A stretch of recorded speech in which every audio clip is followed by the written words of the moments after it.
Well. Clemson Tiger fans, college football fans, welcome back to another episode of the All In Show right here on Clemson at the Voice of College Football. Thank you so much for joining me. Got a great show for you guys tonight. Going to talk a little recruiting, obviously, talk about the bye week and some injuries and hopefully some guys that were getting back after the bye week. Clemson has been the injuries have been piling up, so we're going to get into some injury stuff and coming out of the bye week. And then obviously we'll break down the Duke matchup this coming weekend in Death Valley, 12 noon kickoff for that game. I think it's on the ACC network.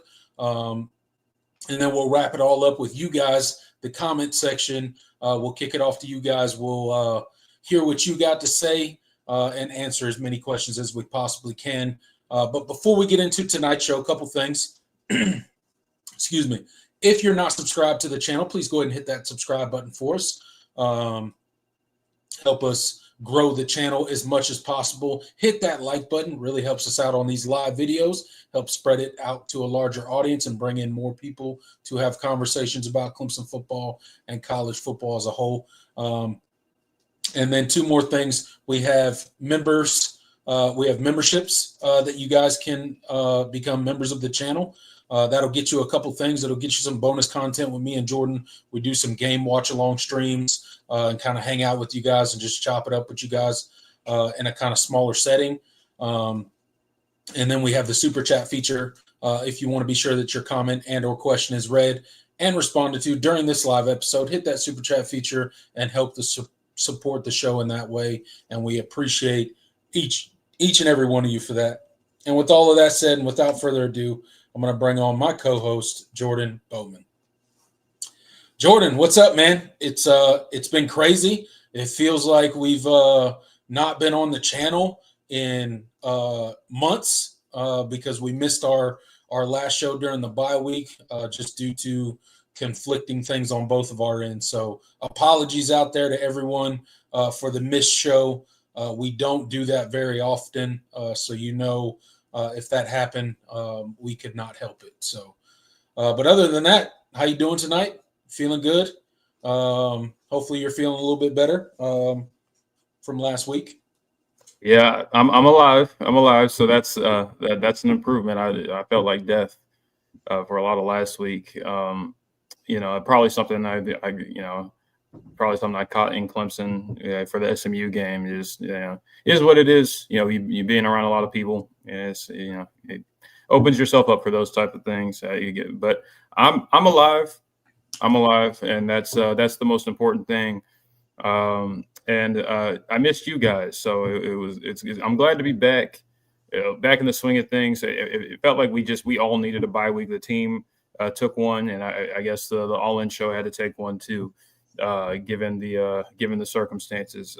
But you and I are, both hopefully a little bit in better shape for this show tonight, and going forward. So we'll see. A lot has happened that we got to get to and cover. So and you had yourself a week. So I don't want to waste too much time. Yeah, Let's just it dive is. right into it. It has been a crazy week, but I'm excited to be here, ready to talk some Clemson football. So let's go ahead and dive into it. Absolutely.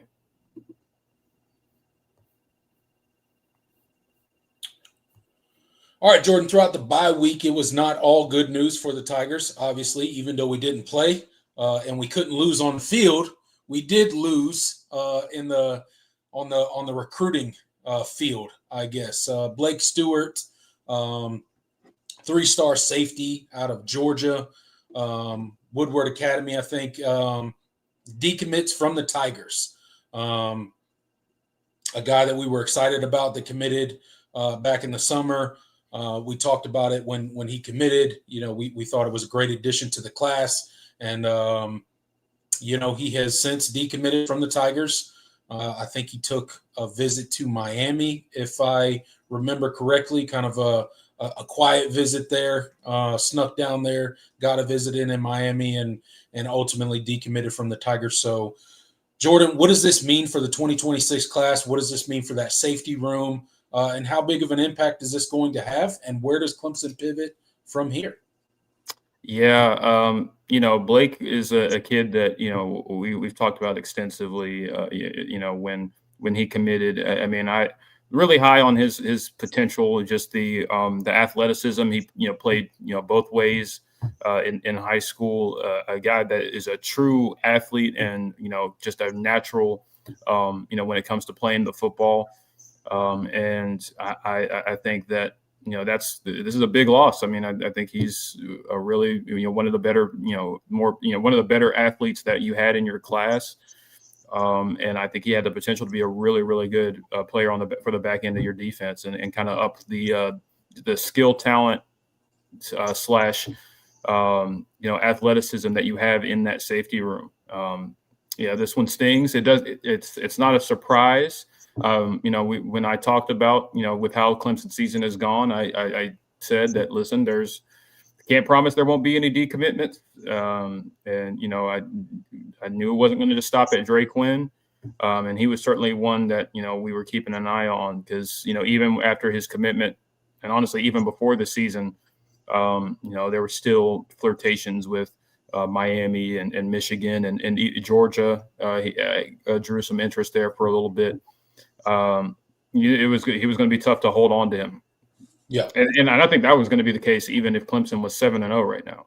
right. So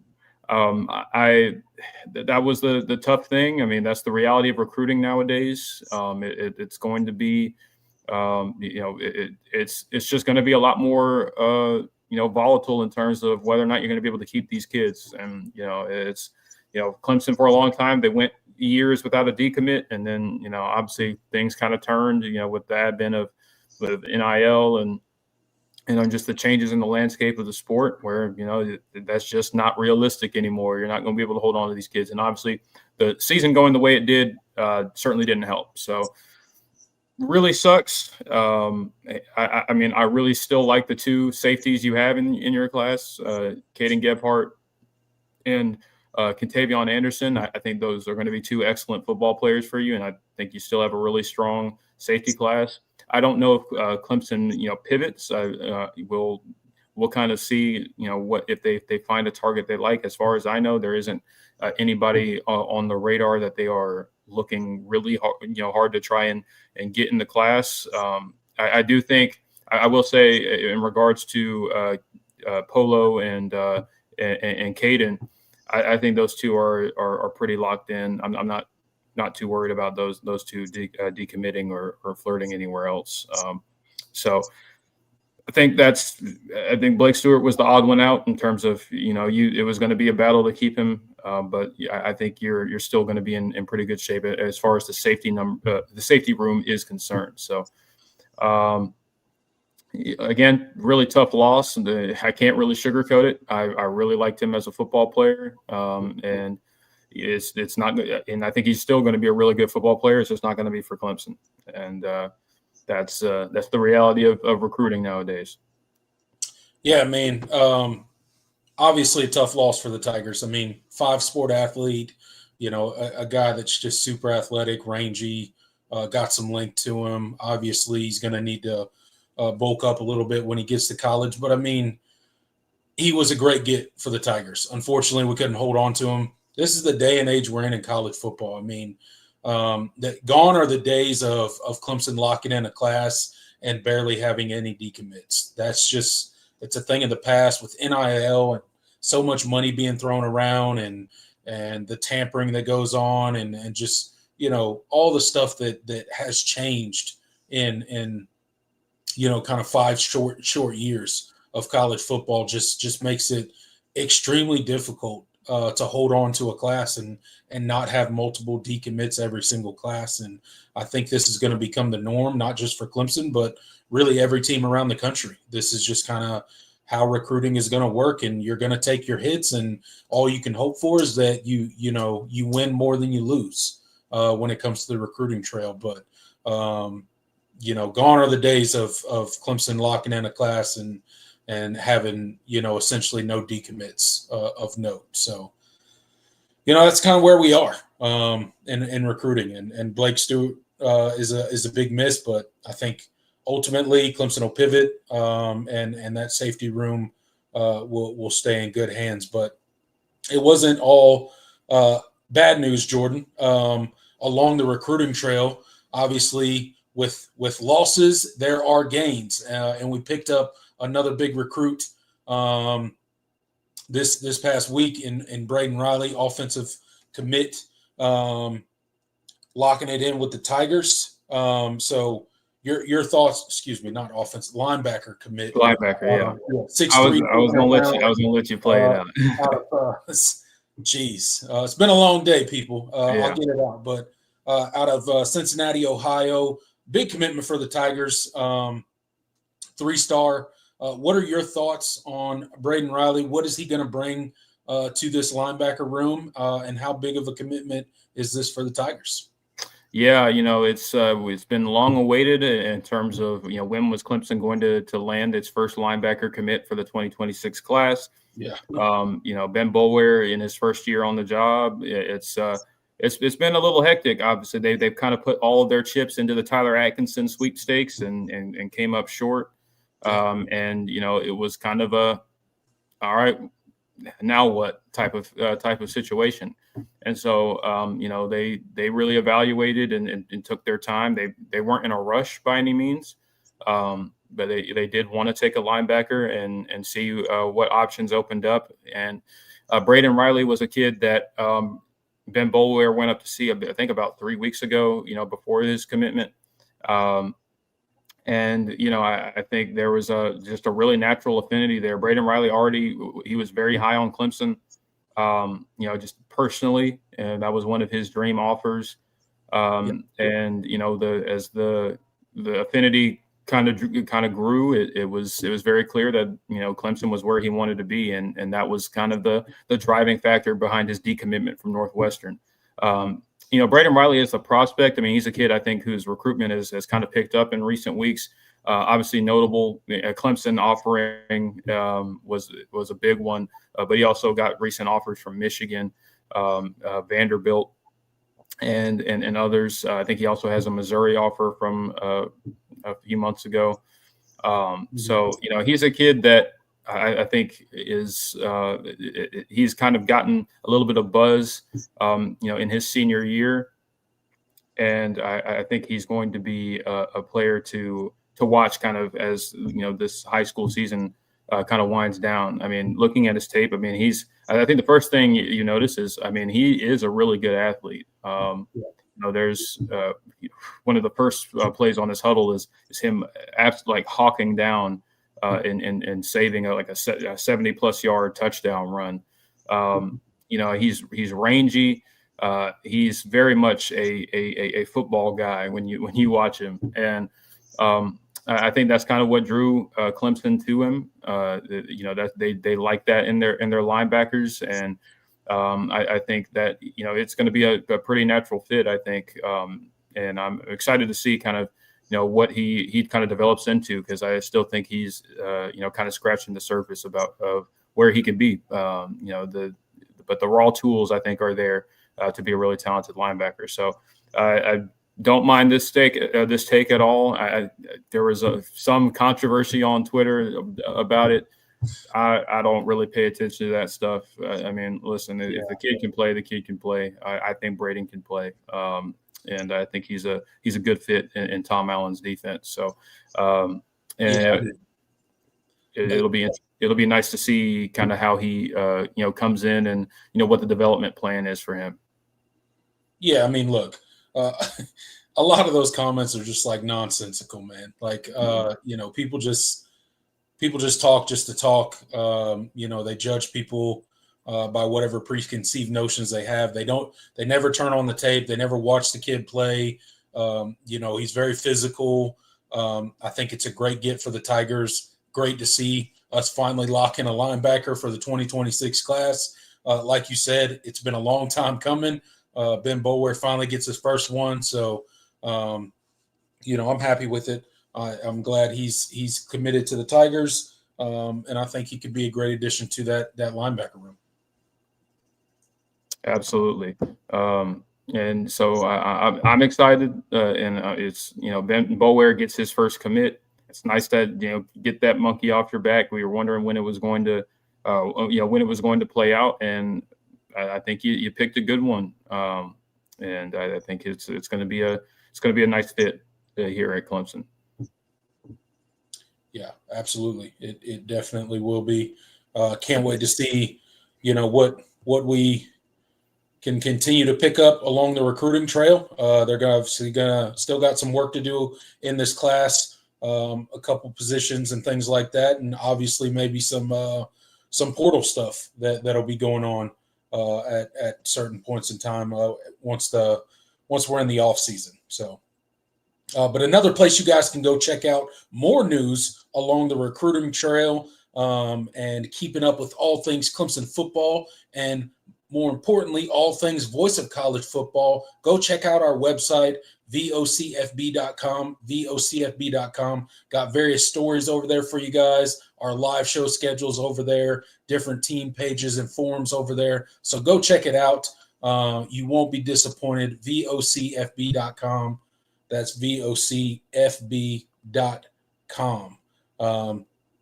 We also have a site for you guys to go check out our merch as well. So we do have a website with Voice of College Football Clemson merch, specifically just for the Voice of College Football Clemson page, specifically for our channel here. I'm going to pull it up so you guys can see some of the products that we have. Go check it out. I'll put the website right there on the screen, vocfb-shop. You can go check out all of our various products over there. If you want to support the channel, but you also want to get a little swag to wear or just something nice for yourself to have, go check out our hats. We got various hats, different colors, shirts. We got some polos, some crew neck sweaters, and then coffee mugs, koozies, tumblers, all sorts of stuff for you guys to go check out over on the website. So again, if you want to support the show, go check out vocfb-shop and get yourself some nice merch and support me and Jordan here at the Voice of College Football at the same time. So appreciate you guys' help with that. Jordan, we got 14 people here in the live chat right now. Thank you guys so much for being here. Hit that like button while you're here. I see Adam's in here. John Sarian's in here. Those are two of our channel members. You see that symbol right there by their name. That means they support this channel on a monthly basis, and they get access to those exclusive game streams that me and Jordan do from time to time on Saturdays. So if that sounds like something that you're interested in, go check it out. There's a join button right beneath this video. Click it, and there are various levels that you can choose from to support the channel on a monthly basis and get access to some of those exclusive videos and watch-alongs that me and Jordan do. So if that's something you're interested David in. as well. David as well. Sorry, I did not mean to miss him. Thank you. No, he just popped in. So thanks for supporting the shows or supporting this channel on a monthly basis. All right, Jordan, like I said before, we did not have a show last week. So a lot has happened. We hit on the recruiting stuff, the decommitments, the commitments, but a lot more happened during Clemson's bye week. There's a lot going on with this program. Obviously, the season has not started off the way that we envisioned. Starting the season 3-4, having 4 losses before we hit the month of November was not how we saw this coming into the season. And to make matters worse, injuries are starting to pile up. One of the big injuries, obviously, Cade Klubnik had to miss last game with a high ankle sprain to his right ankle. And then also, I'm sorry, I'm having a brain fart.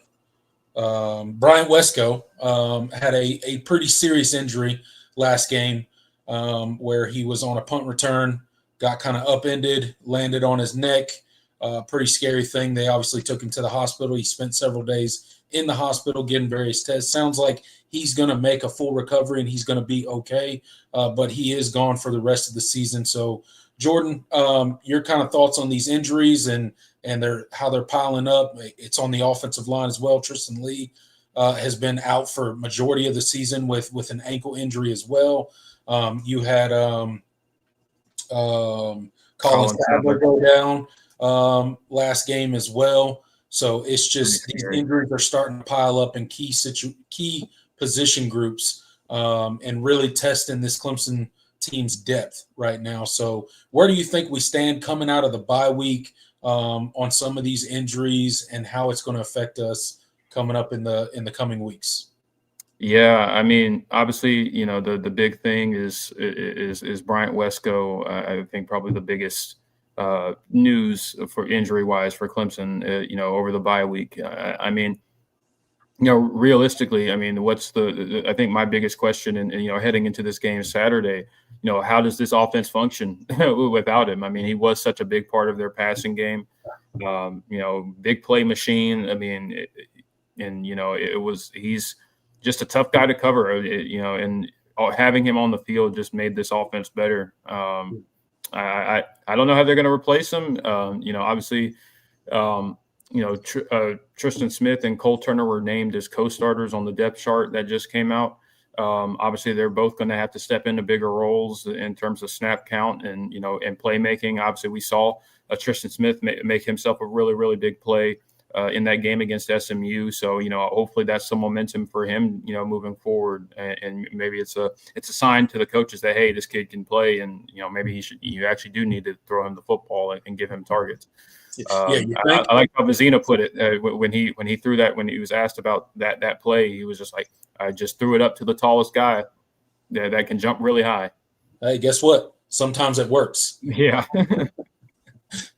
I mean, imagine that. So, yeah, the receiver rotation I think is going to be interesting heading into this game. Obviously, Antonio Williams is going to have to.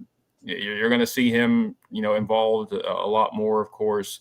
TJ Moore, he's got to build on that performance against SMU. He had himself a really nice game, made some really big catches, 2 touchdown catches, over 100 yards.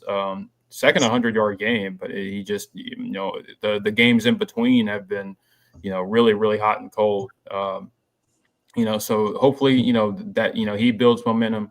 And obviously the question is, who's going to be, playing quarterback? Is Cade Klubnik, how ready is he going to be to step back into the swing of things if he does?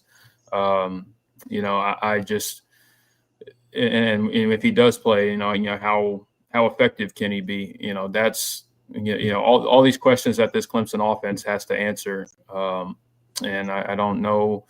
I don't know if they're going to be able to answer them Saturday. I mean, they're playing a really good football team, a team that's honestly better than their record and has been playing really good football as of late. The loss to Georgia Tech last week notwithstanding. So, talking to and listening to the coaches, listening to Dabo, it's really been interesting to hear some of his comments about, how this team is, how this team has treated the bye week, how this team is kind of sticking together, or attempting to stick together, and how they're navigating all of this. Because I mean, when you have a season that's effectively over, basically everything you wanted to accomplish is now out the window. Yeah. And so early and in such a fashion that we haven't seen here in quite some time. The question is how engaged is this football team? I've heard some very mixed things about that. Some things encouraging, some things really not. And with this bye week and the history of this program as of late, coming off of bye weeks, doesn't inspire a ton of confidence. I will say that. Yeah, I mean, there's just so much going on with this football team right now, and you got to wonder heading into November, are they going to truly be able to stick together? I know what the coaches are saying, and I know what the players are going to say when they're asked by the media, but how truly bought in is everybody on this football team? We're going to find out in November.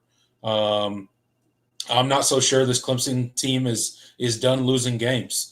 I'll be completely honest. I don't have a ton of faith in this group right now. They're banged up in a lot of key positions. The offensive line has not played well really at any point in time, like consistently this year. They've had their moments here or there, but consistently they haven't played well all season. And now they're more banged up than ever, which, doesn't spell a whole lot of confidence. And you're going to have you think Cade may be back for this game, so you're going to have a hobble quarterback behind an offensive line that is underperforming in a big way this season. Oh, and by the way, they got a bunch of injuries that are piling up as well. So, will Tristan Lee finally be back and be able to play significant snaps? That's going to be a big question. Colin Sadler obviously won't be. Walker Parks, how banged up is he going to be? Is he going to be able to go at all?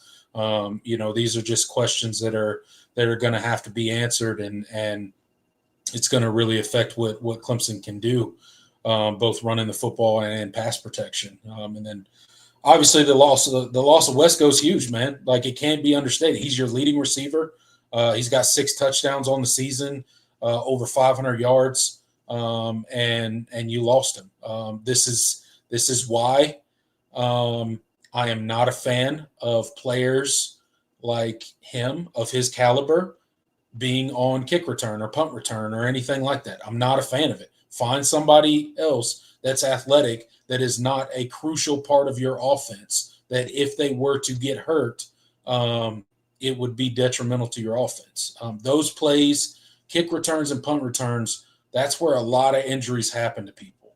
And I just don't – I've never liked – putting your star athletes out there on that. I know he's good at it. I know he's capable, and he can make big plays, but I just don't like it for the exact reason of what happened. You lose him for the rest of the season.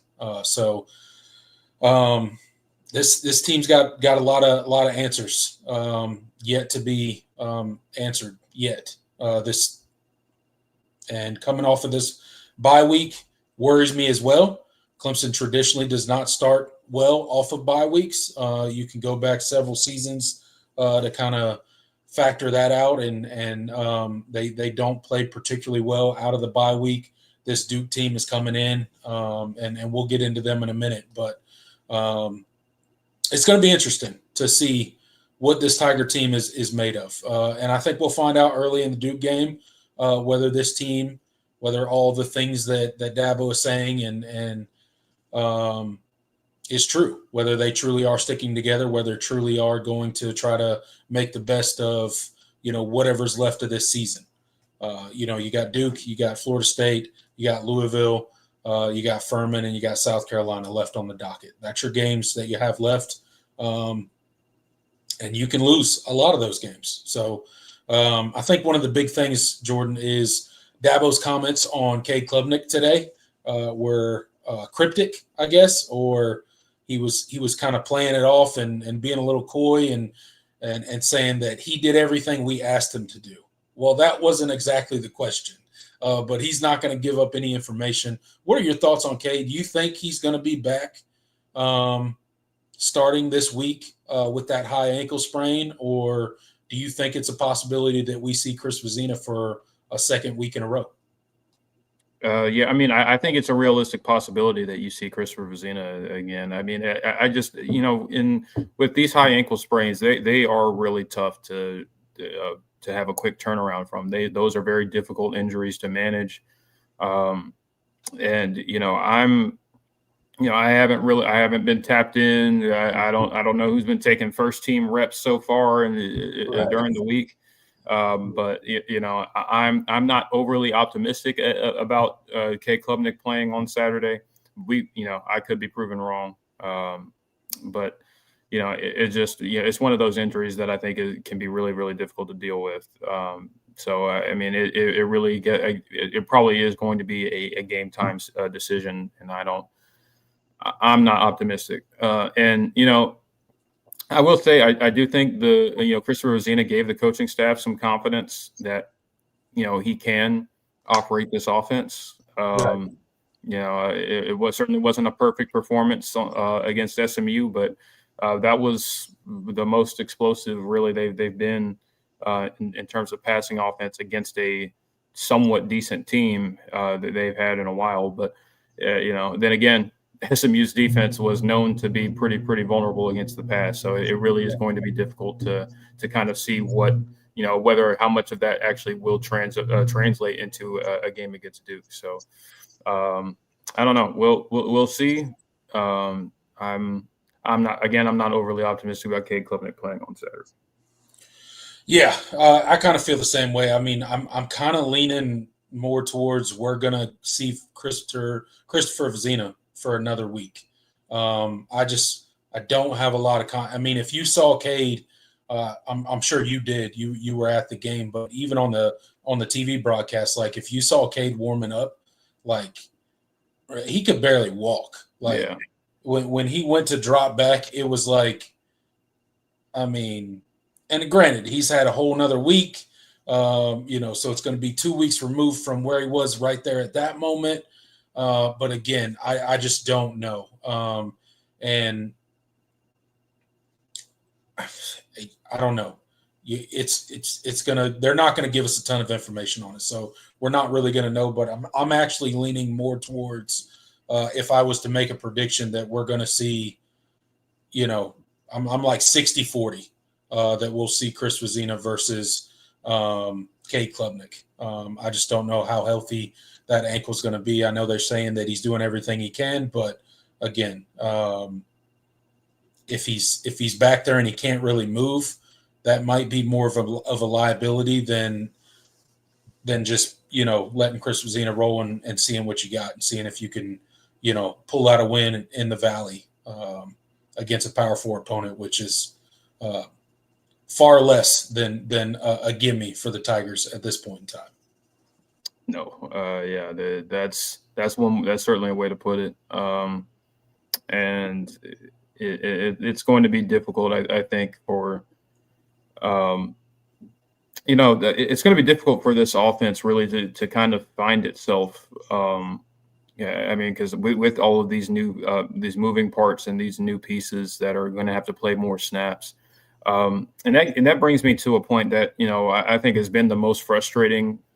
Just kind of listening and with all the things coming out of media, how many times are we going to hear we need to play this guy more? We need to. He should be. We need to do that. This guy needs to be on the field more. I'm really over that. And it's like, okay. I mean, at this point, and you say it every week. I mean, when it was first. I mean, it was Tristan Smith at this. Oh yeah, we need to get him on the field more, and then you barely see him until that last game, and then the next thing you know is you've got Tyler Brown now is the newest one, and then you're talking about the running back rotation. It's like, oh, we need to play Gideon Davidson, we need to play David Eziamume. Like, how many times is this? How many times are we going to have to hear this and not see it on the field? I mean, somebody is in charge of the rotations, the position coaches largely. And how many, when is someone actually going to be held accountable when that, when the game is played and you're not actually playing these guys? I mean, I'm really, really over it at this point. Yeah, I mean, it's one of the more frustrating things that has kind of been a part of Clemson this season, and really going back to last year, specifically when you're talking about the running back rotation. Last year, we rode Maffa basically until his arm fell off at the end of the season. And then we had to put Adam Randall in the against Texas in the playoffs. And then we come out this season and we're doing the exact same thing, just with Adam Randall instead of Phil Maffa. You're not developing the backs behind him. You're not giving Easy E or Gideon Davison any sort of run. Like, I mean, these dudes are getting like 1 and 2 carries a game, if they're lucky. And then, you got Adam Randall playing all these snaps. Like, there's just no purpose for it. I'm not saying that Adam Randall's played bad, because he's probably been one of the brighter spots on the offense this year. And he doesn't need to be benched in any way, shape, or form. But, like, you got to get these other running backs some more burn. Like, these are your future backs. These are the guys that are hopefully going to be there next year if you don't run them off by not playing them, and if they don't, enter the transfer portal and look for another opportunity. Gideon Davison, you got to play this dude, man. Like, give him some carries, give him some significant snaps. Same thing with the wide receivers, Tyler Brown.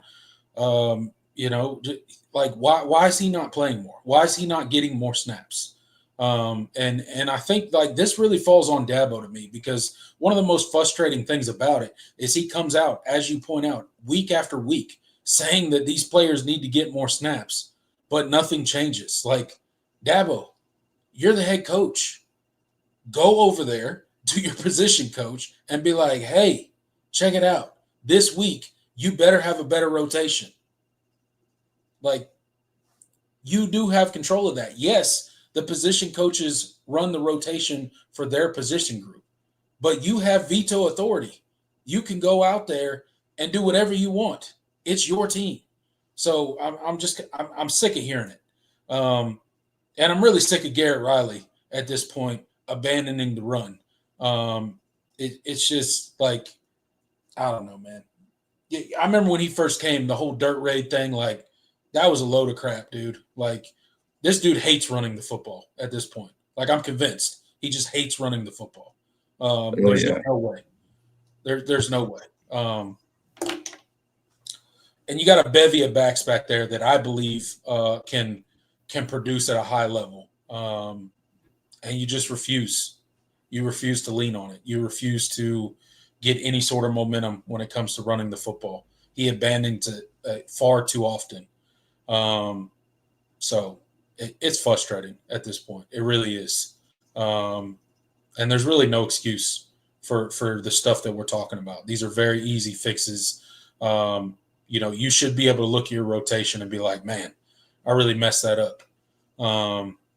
But apparently they think they're doing fine, because they come out with the same rotation every single week. And then Dabo trots himself out there in the press conference like, yeah, we should get that guy more snaps. Yeah, we got to do better at the rotation. Whatever, man. Nothing changes. Yeah. I mean, And listen, like it's really difficult because at the same time it's like they're not good at running the football, like, and so it's one of those things where you're trying to figure out where the root of the problem is. Is they can't run the football because Garrett Riley won't run it, or is it because Garrett Riley won't run it because they can't run the football? And maybe it's a little bit of both.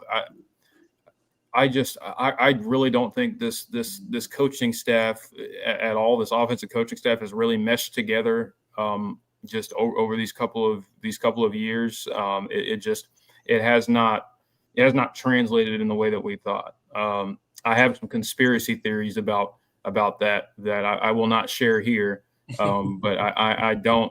I think there's really is a disconnect from the coaches and how they've meshed together, and how they go about putting together this offense. And in turn, I think that there's a disconnect with the players because it's just not a well coached unit when you watch them. I mean, the offensive line is not anywhere close to what we thought it might be. Even obviously the injuries have not helped, and you've had to thrust some guys into positions that they really didn't want to put in those positions too early. But it just from the first game, it just has not been super functional. I mean, I think the running backs have done what they could. I mean, Adam Randall has certainly played his tail off, but he's not Superman. He's not a running back that's going to just make things happen despite a terrible offensive line. That's not going to happen. That's not who you have. I don't think you have anybody in that room that can do that. And just schematically, because of it, you're all over the place. And I'm very much out on just this offense in general. I mean, this scheme. I really think that the writing is pretty much on the wall right now about where things are headed. But I do think, honestly, there is a world if they had gone about things differently when Garrett Riley was hired, where things could have worked out better. I could spend a whole show talking about kind of the missteps I think there have been. And a lot of it's in hindsight. I'm not going to be the one to say, "Oh, I've been saying it all along. This offense ain't going to work." I mean, no, I really did have belief that things were going to start to come together, and the promise they showed last year, they just haven't been able to deliver on it at all. And I think in retrospect, it's for reasons that I think probably could have been avoided, but they are what they are right now, and I don't think there's any hope or any point in trying to force it to work or doing something to fix it. I mean, I really think you gotta scrap the whole thing. And I think you're going to see a lot of that on both sides of the ball, to be honest. I'm really interested to see what changes happen, in the off season. Not just staff wise, but how they go about, how they go about the roster construction for next season. All of that, it's going to be pivotal. One of the most pivotal, maybe the most pivotal off season, I think, for this era of the Dabo Swinney tenure, because it's sink or swim time. I mean, if you don't correct it, you don't get it right next year. In any sort of way, I don't know when you will. That's just me being honest. Yeah, no, I completely agree, and this is going to be a really big offseason for Dabo Swinney, and we're going to find out how serious he is about changing things and getting back trending in the right direction, and that's gonna have to come in the form of some staff changes, and the transfer portal. You're going to have to pick up quite a few players there, and you're just going to have to change some things. What you're doing is not working. What has worked in the past no longer works now, and you have to eventually face that music and realize that real changes need to be made. It's not just a coach here or there. It's a lot of things. So, but we'll see. we'll see what happens. Nothing's going to happen between now and the end of the season with that kind of stuff. Yeah, no. I do think there. I will say this. I mean, for the Clemson fans that are watching this and are pessimistic about, about changes happening, I really think I really think there's going to be push for not for some really really massive overhaul. I think Clemson fans underestimate the leadership within the athletic department and the higher ups in terms of how much say they actually have on what happens. Rest assured, there's going to be some really really uncomfortable conversations had this offseason. I can say that with 100%, and that there will be a pressure applied on Dabo and this program from those inside the athletic department and those involved with it. I can guarantee that. So we'll see what changes that brings, but I have no question in my mind that we will see some pretty significant changes in more ways than one this offseason. I absolutely agree. Catch Clemson live on all your favorite audio streaming platforms, Apple, Spotify, Amazon, wherever you like to get your podcast. Just search Clemson Live. All of our long form content is there. This video will be there. All the videos that we post throughout the week will be there, and you can consume it in a podcast form. So whether you're working out, on a long drive, running, wherever, whenever you like to consume your podcast, make sure you're searching Clemson Live. Give us a rate, review, subscribe over there, and that would be greatly appreciated. All right, it's time to talk about the Duke Blue Devils coming to town this Saturday, 12 noon kickoff, ACC Network, the 4-3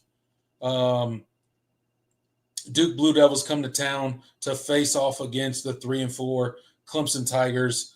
Duke's latest loss coming at the hands of Georgia Tech. I watched that game. For parts of that game, they were acting like Clemson the last time Clemson played Duke. Just fumbling the ball everywhere and just making stupid mistakes.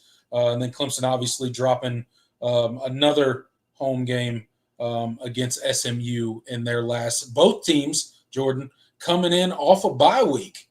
So both teams have had extra time to prepare. Both teams have had extra time to get healthy.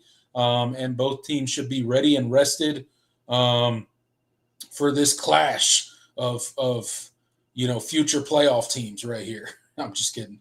But Jordan, your thoughts on this matchup heading into the game? Clemson is, I think, a 3.5-point favorite heading into this game. So your thoughts on the Duke Blue Devils and what they're going to bring to the Valley this Saturday?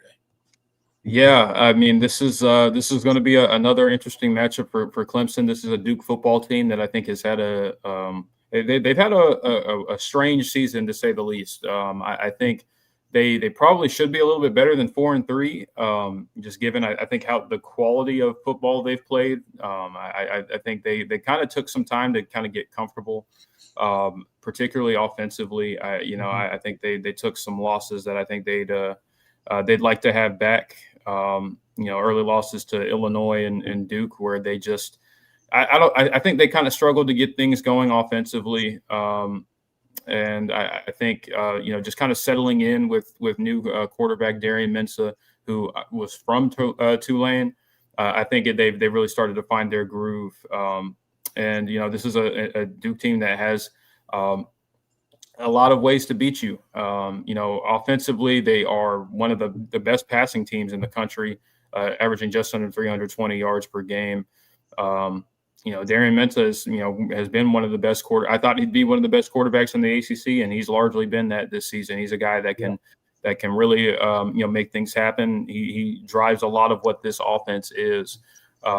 It's going to be a challenge for this Clemson defense. I don't think Duke has the same level of team speed that SMU had. I think that's going to be something to keep an eye on. But they are a very, very productive offense, and I think they're going to be able to. I think they're going to be able to move the ball. So I really think it's going to be about limiting those explosive plays.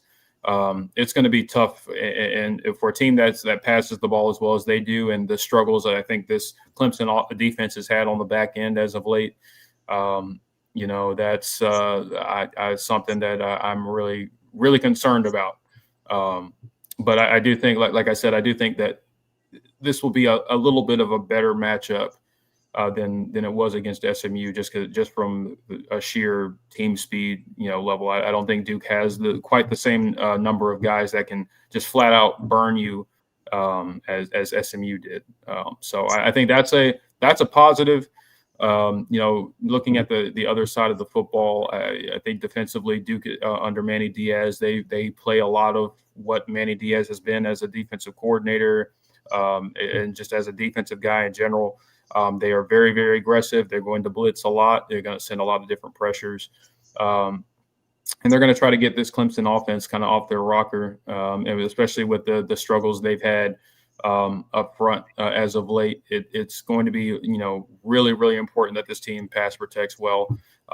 They have one of the better pass rushers in the ACC in Vincent Anthony Jr. Of course, some of you guys might remember Duke does have one-time Clemson commit Bryce Davis on that defensive line as well. He's not starting, but he's played probably about 15 to 20 snaps per game. So that's going to be fun. That's going to be a fun reminder to see him out there, a guy you missed out on. But I think this Duke defense, they haven't been the best unit that they've had in recent years. But they have plenty of guys that are going to be able to make this Clemson offense work, and they're going to have some issues. I think they have one of the better safeties in the ACC, and Andrew Pellicciota. I think that's how you pronounce it. I haven't heard it on the broadcast, so I'll have to. It's some kind of it's Italian, so those that are Italian, my Italian listeners, please don't murder me for the pronunciation, but we're going to try it. But yeah, I think he's been one of the better safeties in the ACC. And it's going to be tough to kind of hit big plays over the top on this Duke defense. So I think you're going to have to be balanced, because if you give them an opportunity to tee off on you, it's going to be tough. Just with what this team has had struggles with, and all the new faces that they're going to be playing in more significant roles up front. It's going to be difficult, and not to mention, if this if they're serious about increasing the running back rotation, that means you're going to have more situations where you have Gideon Davidson or David Eziamume in pass protection. That's going to be something to keep an eye on, and obviously whoever starts at quarterback is going to be big in this matchup as well. So I think this Duke team is fairly balanced. I don't think they're elite anywhere. I mean, you could probably argue that just Darian Mensah is an elite college quarterback. But I don't think they're like elite anywhere, but I think they're a very, very well-rounded football team. And I think they have the guys to stress Clemson in multiple ways on both sides of the ball. And that's what worries me about this matchup. It's another quality football team, and your track record so far against teams with a pulse has not been very good at all. That's going to be another thing to watch in this matchup. And I have my doubts. I have my doubts. I woke up today kind of feeling positive. But I do still have that itch in the back of my head that says this you might be catching another home loss, which would really suck. I mean, that would be your second straight loss to Duke. Yeah, I mean, yeah, you officially be on a 2-game losing streak. Those of you who remember 2023 opener. I don't think it'll quite look like that, but yeah, this is a team that can absolutely come into your house and beat you. But again, that's not saying much this season.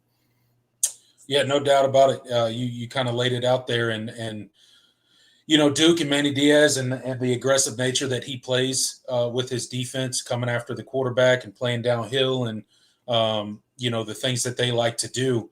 I think could spell trouble, especially this week for the Tigers, especially if you got a guy like Cade starting on, what will be an ankle that will be better if he plays, but it's not going to be 100%. There's zero chance it's going to be 100% because it's a high ankle sprain, and those things take time.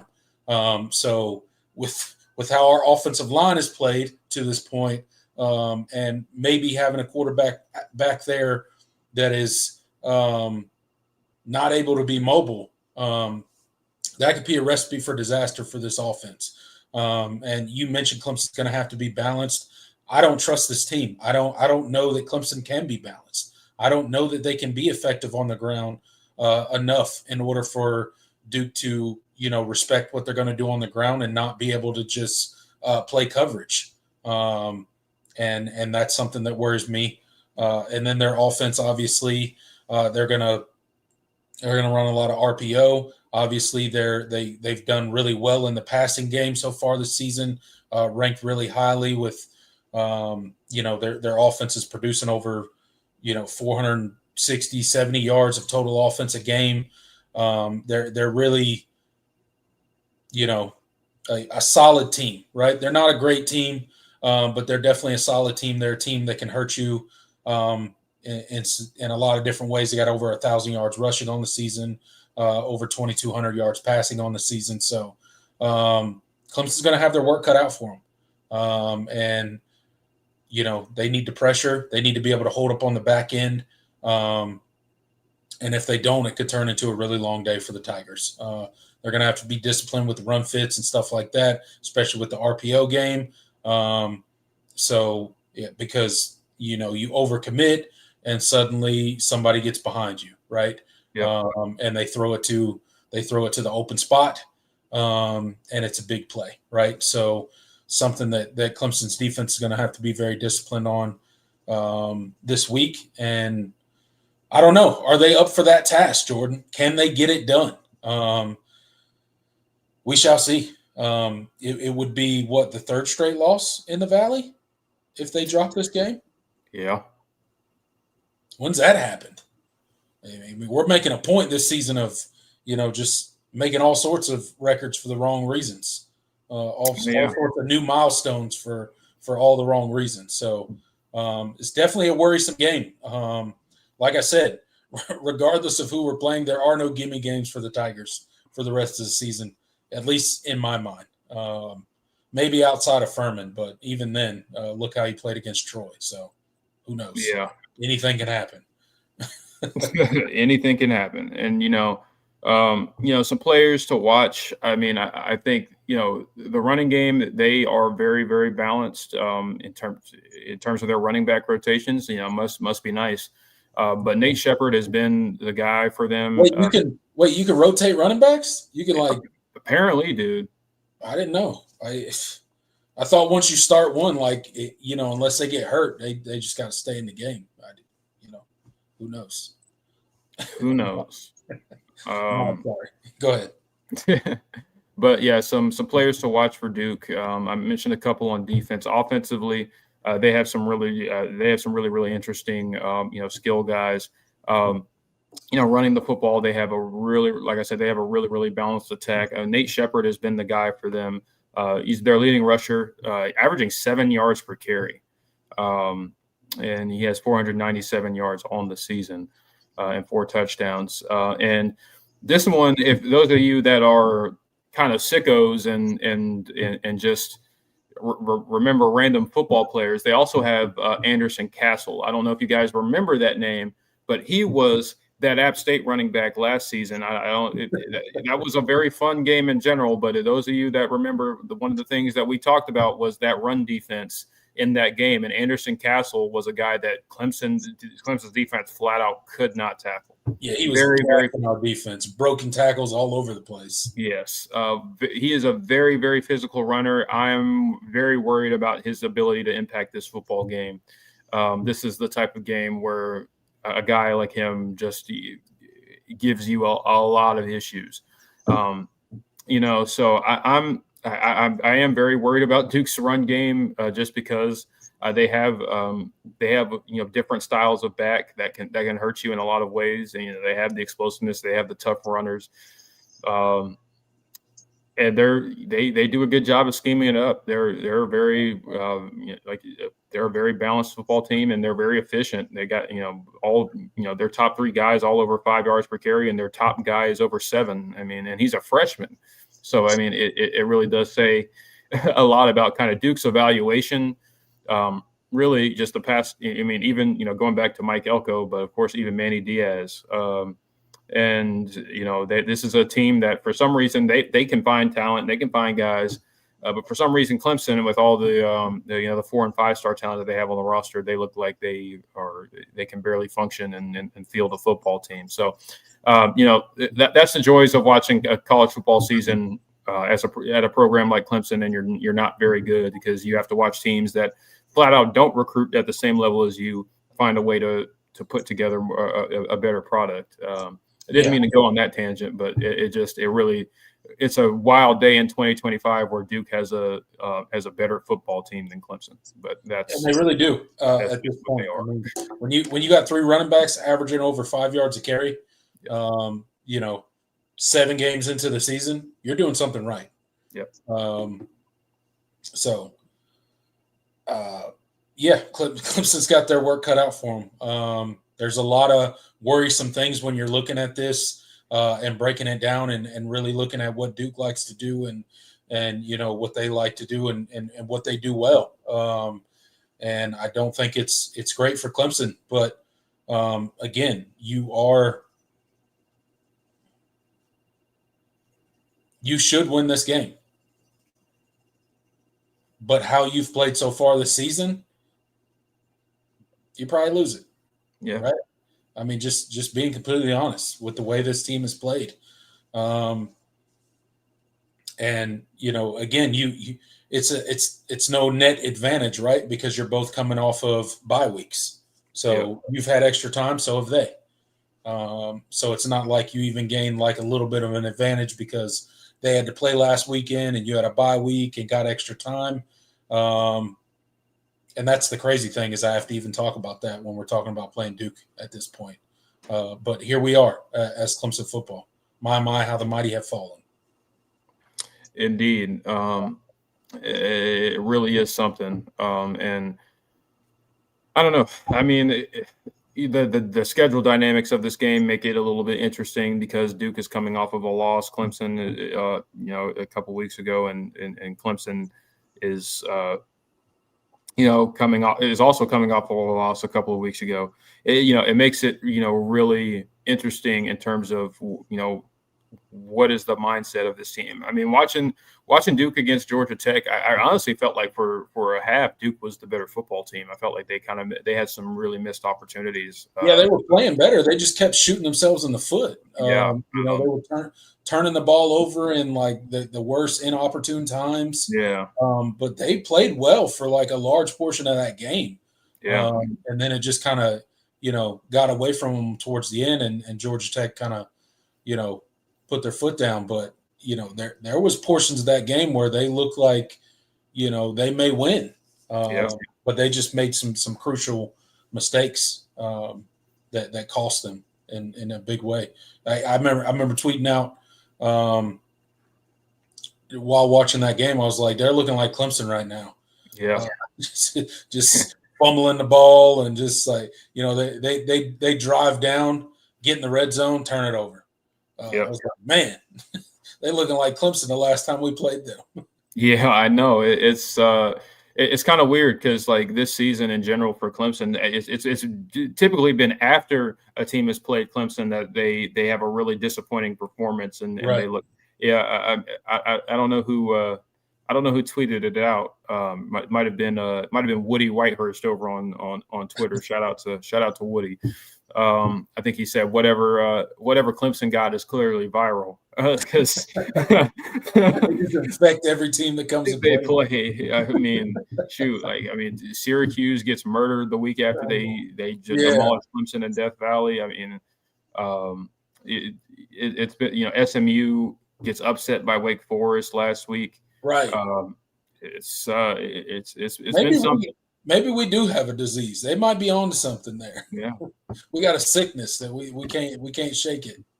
LSU didn't lose immediately after they beat Clemson, but they just fired their coach. So they did just fire their coach. So clearly it didn't go great. Yeah, it did not go great. The only one that's kind of been immune has been Georgia Tech. So it's been interesting. Troy has lost games. They got killed by Memphis the week after they had Clemson on the ropes.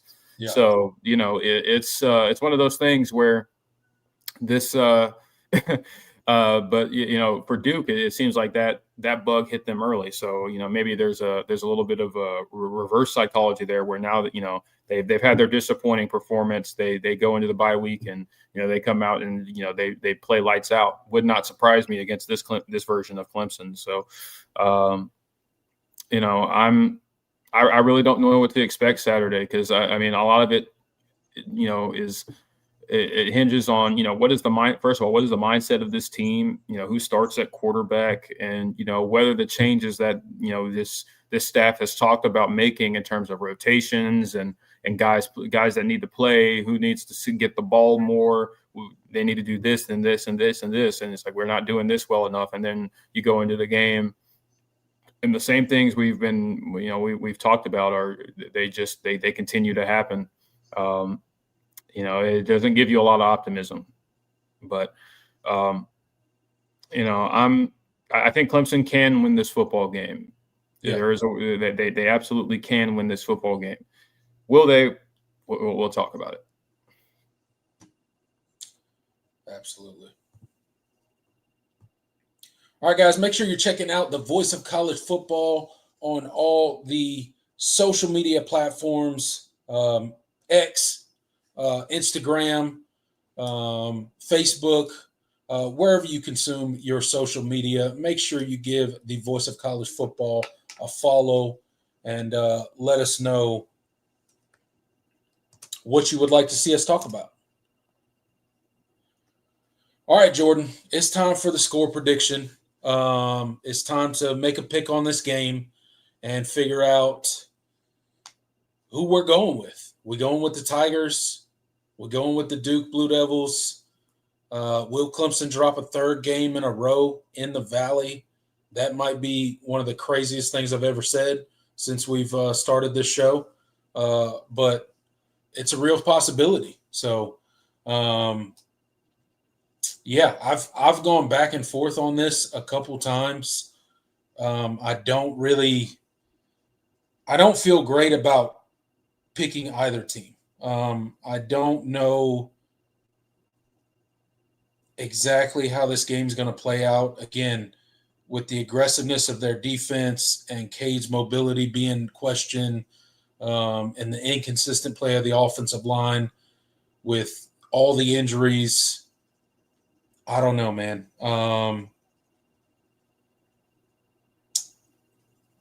It's kind of one of those games where I think Clemson might drop another game. I've yet to pick against Clemson this season, but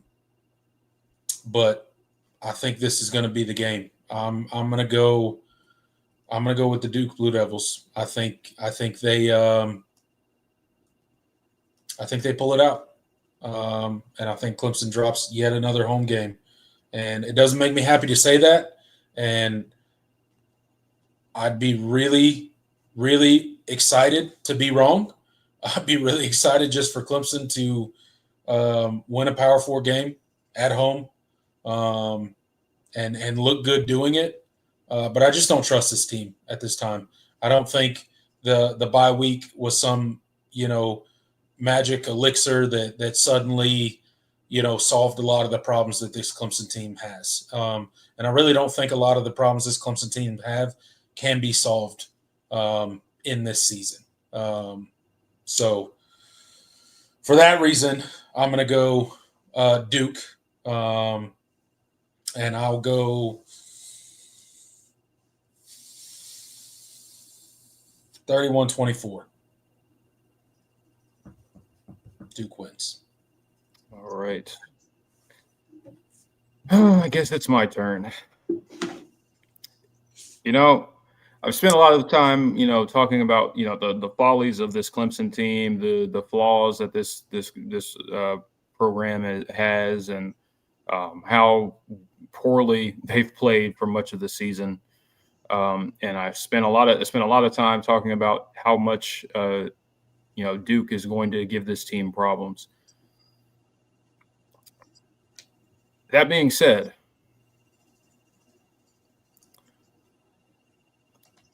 I think I'm feeling strangely optimistic about this football game on Saturday.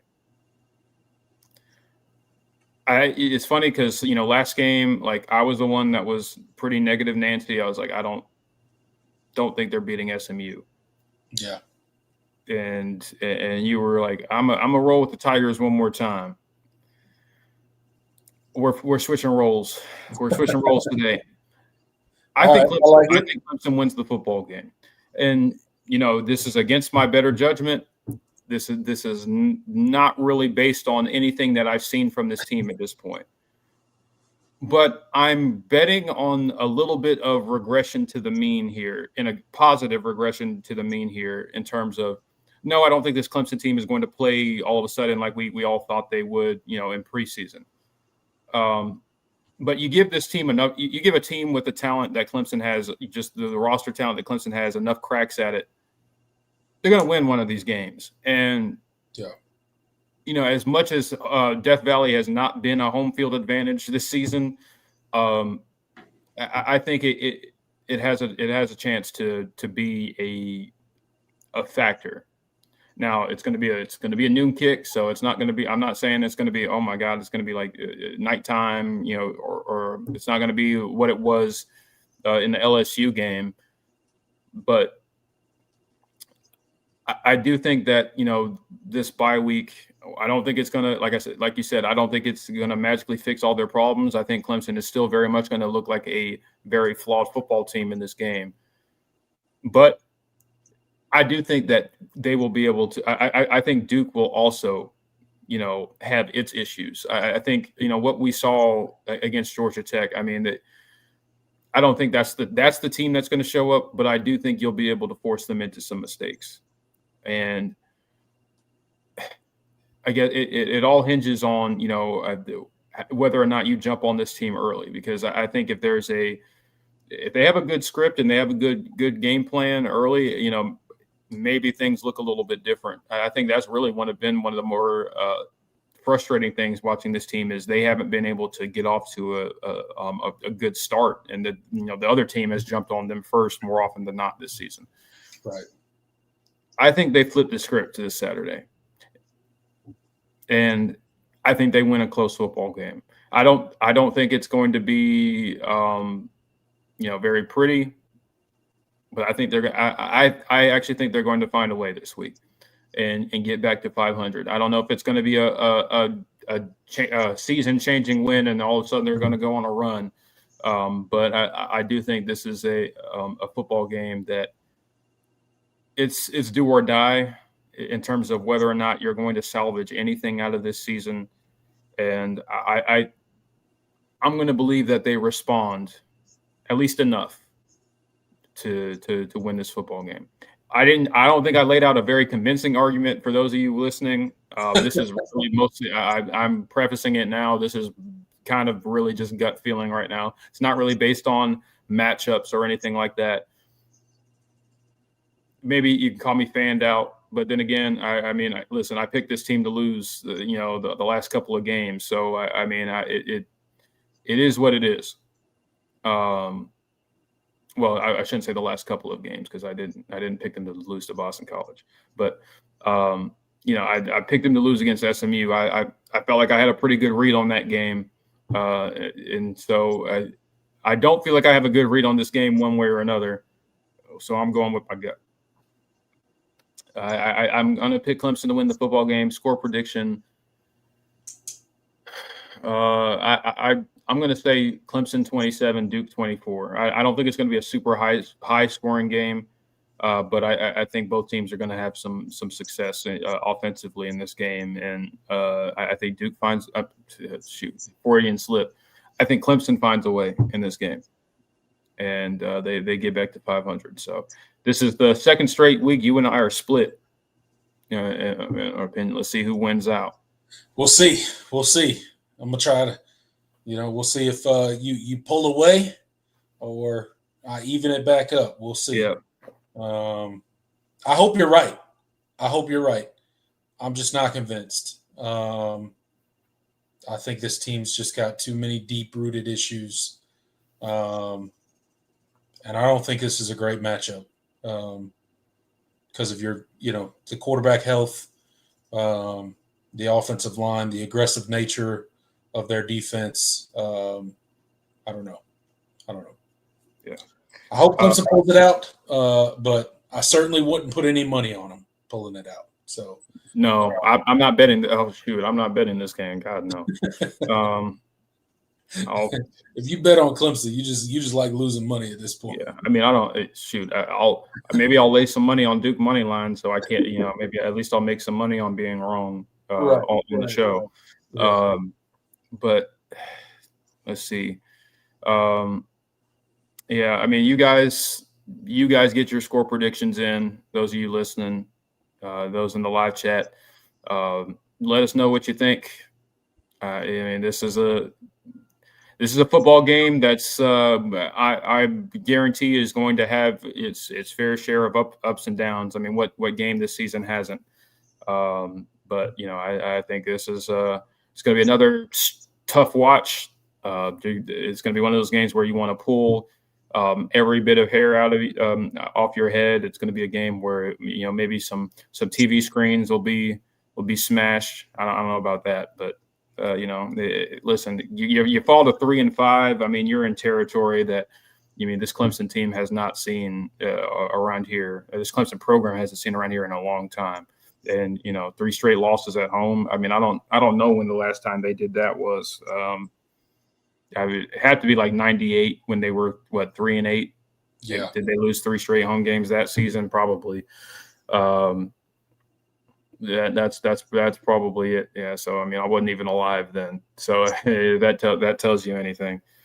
Yeah. For the second straight game, you and I are split. We'll see who wins out this time. I get to be the positive one, even though it was very much a hesitant negative, positive. Yeah, that's right. Not super convincing, but you're taking the Tigers. I appreciate that. We're split on this one. I'm taking the Duke Blue Devils. We'll see what happens. I hope you're right again. But we got 22 people in the live chat right now. Make sure you like and subscribe if you have not already. Hitting that like button, subscribing is completely free. It helps grow the channel, helps us out, helps support what me and Jordan do here on the All In Show and the Voice of College Football Clemson channel. So make sure you guys are doing that. Appreciate you. And Jordan, it is that time to turn it over to the people and see what they're talking about. Absolutely. Let's see. John says Clemson D doesn't have to play like a CFP contender to beat Duke, but I'm still not sure how much improvement Allen can produce. Enough possible. Yeah, I mean, it's. I don't expect many changes in terms of like just what we like. I don't see a world where this Clemson defense just completely shuts down Duke's offense. I do think SMU exposed them in a lot of ways that I think. I think at least some of those things are correctable. that we saw. I mean, I don't know if you'll have a defensive performance quite that bad again the rest of the season. I just don't think you play many offenses that can do that to you. But at the same time, this defense is what it is, and they've shown they're going to be leaky against just about anybody with a pulse. So it's really just about limiting it at this point.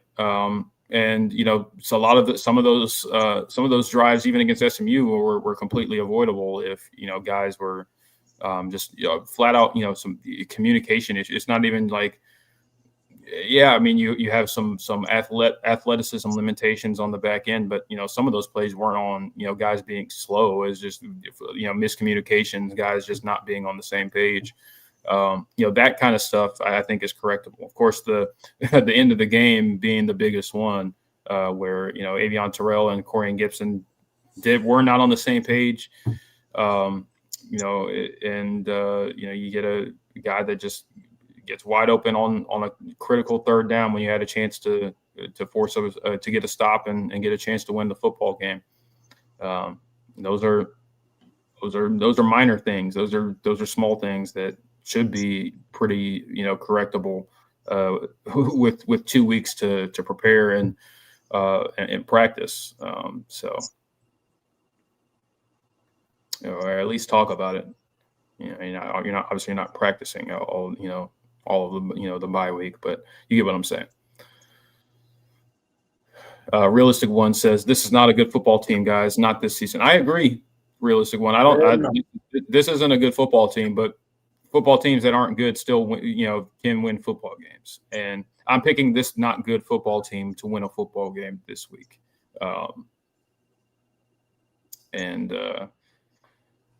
Really just off of gut and some semblance of hope that there are some things that they've somewhat fixed. The things that are correctable do get corrected. At least enough of them, especially on defense. Katie asks, outside of punting, which ironically is the best it's been in years, name me one serious thing we do extremely well. And nothing. I mean, hey, listen, you're not telling me anything new. This team does not do much of anything well. So you don't have to convince me. Adam says lose at home specifically. Yeah, that's a good one. We do that at a pretty remarkable rate this year. That's for sure. Let's see. I just got the notification on my phone that Keyshawn Stansel decommitted.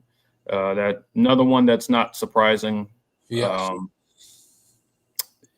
Listen, this is what happens. This is one of those situations where you might have been able to avoid it had you not, tanked on the season like you did. But again, Miami never went away on this one. That's the reality. Another tough loss. I mean, defensive line class. I mean, it is now it's looking kind of suspect. Not kind of. It is suspect now. That was certainly one of your bigger commits, and so it is what it is. Let's see. Adam says, I'm drinking the Dabo Kool-Aid this week, like always. Georgia Tech fan Steve Cook, he says, Duke is good. We were fortunate big time. Yeah, I mean, I don't even want to say like I always feel kind of sketchy or iffy when I say a team was fortunate to win a football game, because I think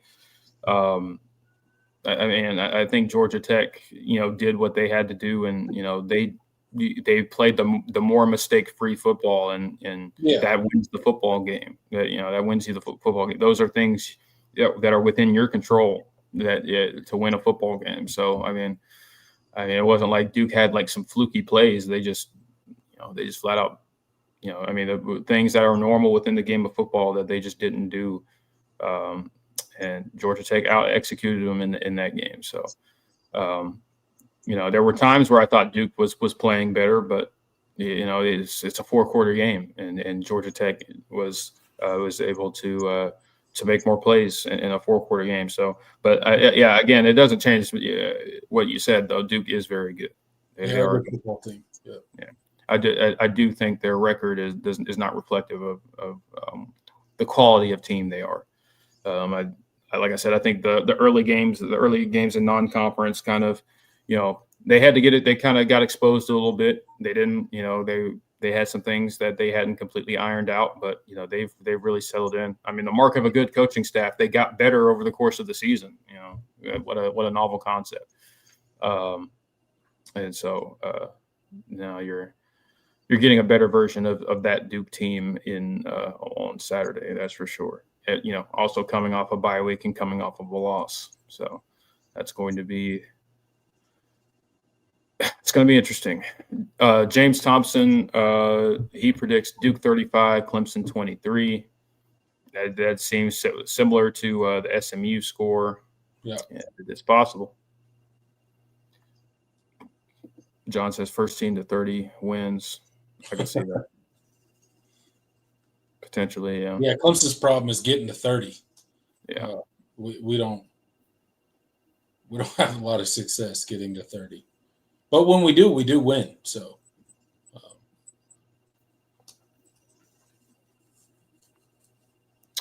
let's see.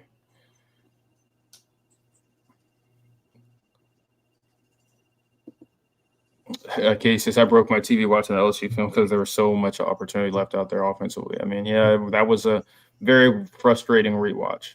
Yeah. Taco Gaming 75 says, looks like we've lost another recruit. I called this earlier in one of y'all's shows and you turned me down about it. I don't remember being asked about Keyshawn Stansel in particular, but maybe you did. And I also said that Drake Quinn wouldn't be the only I think when Drake Quinn decommitted, I said he wouldn't be the only one. So I don't. Yeah, you might be thinking of somebody else. Let's see. Adam says portal time. Yeah, well, it was portal time way before this. But I agree. It wouldn't have mattered if he stayed committed. It's portal time. This offseason for sure. Yeah. No doubt about it.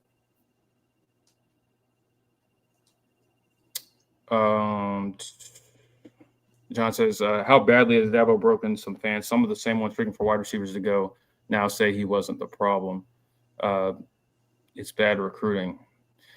Yeah, I mean, well, listen, I think, just the reality is I mean, the fan base needs somebody to Wes. I was like, okay. I was like, I wasn't really sure what you were saying with wide receivers, but Wes, I get you. I mean, the reality is, the fan base is going to look for, whatever they can point to and latch onto. That's the nature of college football fans in general. It's going to be reactionary. It's not always going to be the most level-headed or consistent. But there's always truth, some truth there in the fact that I think the reality is multiple things can be true at once. I don't think they recruited very well, at least in terms of constructing this defense in a way that is conducive to them being able to play at the, play in the scheme that they want to run first and foremost. I mean, if you're going to be a man heavy, pressure heavy team, you got to have guys that can run. I mean, shoot, if you're going to have guys that you're going to have to isolate in coverage, they're going to have to be able to run. And you just, not just your corners, but your safeties are going to have to be able to play fast and cover a lot of space, and you don't really have that. I think they're talented players, but they don't. You're asking them to do things that they, at least to this point, have shown they can't do. And so I think I think Wes certainly had. I think Wes had his problems, and I think he certainly was thrust into a role way too early. I don't feel differently about that. And based off of conversations I've had with people in the know, that was certainly the case with things that were going on. Under his watch, it wasn't good. And so I think those things can be both of those things can be true. Where I don't think they put this roster together as well as they could have, and they didn't get help when they could have. Maybe things would have been different if you got more. You were able to land more impact guys out of the portal, or if you were able to, build up the depth, and if you were able to develop guys that you thought you were going to be able to develop that just haven't to this point. I mean, all of these things, kind of combine and compound each other. And I think there are people just kind of want to latch on. They want to latch on to one thing, but the reality is there have been multiple aspects of this program, from the coaching staff to the talent acquisition to the roster construction, that have made it, that have created this monster that it is, in terms of just at its core an abject failure. And I'm not even just talking about the defense. I mean, just this roster in general. And you invested a lot of resources into it. That's the thing I think that stings the most is, financially. I mean, you put a lot of money. This is the most investment I was really impressed, with how well Clemson did at compensating these guys, just from a sheer numbers standpoint. I mean, this is a very expensive roster that you have, but they're not playing up to it, and the players bear some responsibility, but it's also just been it's been a systemic problem, and you gotta change. You gotta fix the system before you can fix anything else. That's what it is. That's my manifesto. I don't know on the Clemson defense, or the Clemson program in general. Let's see. David, thank you for joining us. He said, just tuned in. How is Wesco? I mean, he's good. He's going to make a recovery.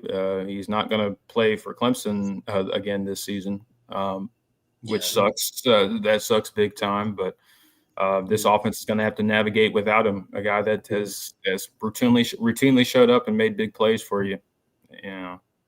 One of your more talented football players on the roster. Leading receiver, one of your most explosive players. It sucks, but luckily, no spinal injury, could have been a lot worse. Yeah, nothing that's going to prevent him from making a full recovery and being back next year, hopefully. Yeah. Unless somebody comes and gets him from us, I hope not. All right, let's do a couple more and then get on here. It's been a long week, and I'm tired. TPC, listen. I know you, bro. You've had a week, a weekend. So I'm not very on it tonight. I'm not very talkative. I'm trying to make it, guys. Yeah. All right. T Unit says commitment doesn't mean anything anymore. I put no stock into hearing a recruit is committed. I mean, I think that's the safest way to go about things. I mean, it really is just a word more now than ever, and that's what it is. Yeah, it certainly is not. It doesn't mean what it used to mean. It just means I'm committed to this team for now. It's essentially all it means. Yeah. But if somebody comes in and offers me more money, I'll probably decommit and go there. Yeah. It's the world of college football we're in now. It is what it is. At a certain point, you gotta play the game yourself. like Mike says, honestly, at this point, I just want to see younger players get more playing like time, like Adams Jr., Vizina, Amari Adams, etc., to give us more of a sense of what we have to work with next season. I mean, I think there's some truth to that, and you got to play these guys at this point. I mean, I don't know. They say all those things, and they say they need to play all these guys, and they don't. So it is what it is. I mean, Vizina played because he had to, but Yeah. Didn't see any Keith Adams Jr. or I think Amari Adams did play some, but I think there's some truth to that, but you do still have to try to win football games. You can't just completely punt on the season because you go out here and miss a bowl game. That's gonna be tough, but I get what you're saying. Yeah, absolutely. You do need to start leaning into what you're going to have next year.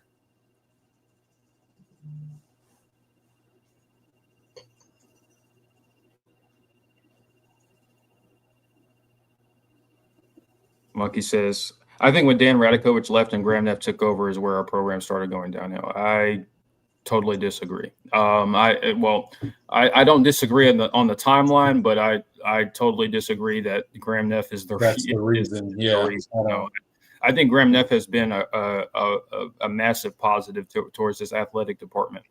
And those of you that if people that are in the know that know about Graham Neff, that dude he's a beast, man. Like, listen.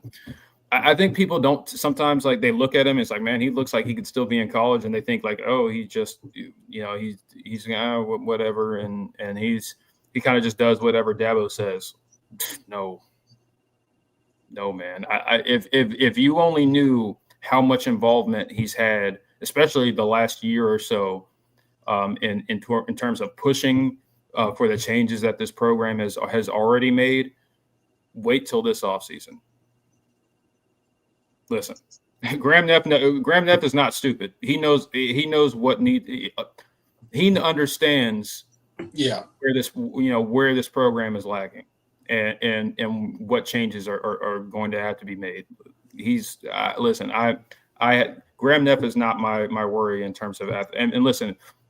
You're seeing already. I mean, since Graham Neff has taken over, I mean, has Clemson athletics as a whole ever had as much money invested in multiple sports like it is now? Football has gone downhill, but not because they haven't been well financed. Look at what women's basketball has just done.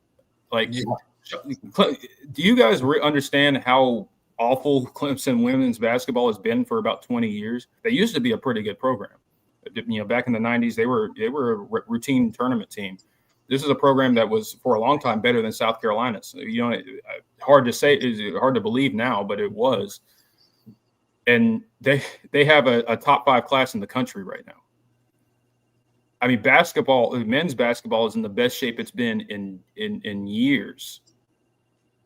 I mean, they went to an Elite 8 2 years ago. I mean, this is one of the most successful stretches in school history. I mean, obviously, soccer, you won 2 national championships since Graham Neff has been the AD. Softball continues to be successful. They were 1 out away from going to the Women's College World Series. Baseball, won its first regional in over a decade a couple seasons ago. Like, listen, there is a lot to be upset about with how football has gone and all of that. But listen, I think the guy running the show in this athletic department has done a great job. I don't think the problems with football have anything to do with him, and I really think he's going to be. I mean, he's spearheaded a lot of the changes we've already seen. He is the reason you have a general manager. He is the reason why you made a lot of these coaching changes. He is the reason why you invested so much in this roster and why and how. He's the reason you've been able to fund things that as well as you have in terms of player compensation. It didn't work this year, but you're going to have to be able to pay. You're going to have to pay these guys. Like, just because it didn't work out this year doesn't mean, okay, well, now we just have to go back to what we were doing before. No, I mean, that's not going to fix things. I promise. you're still going to have to shell out the money, folks. And so I think Graham Neff has done a really good job. And I'm going to leave it at that. I didn't mean to make it a spiel, but I think there's been some misconceptions about him as a athletic director and what he's actually done, because he's actually a shark. I really think people don't take him seriously just because he's kind of got a baby face. But I trust that he's going to be pushing for some very, very radical changes this offseason when it comes to this football program. I have really good reason to believe that. I'll just say that.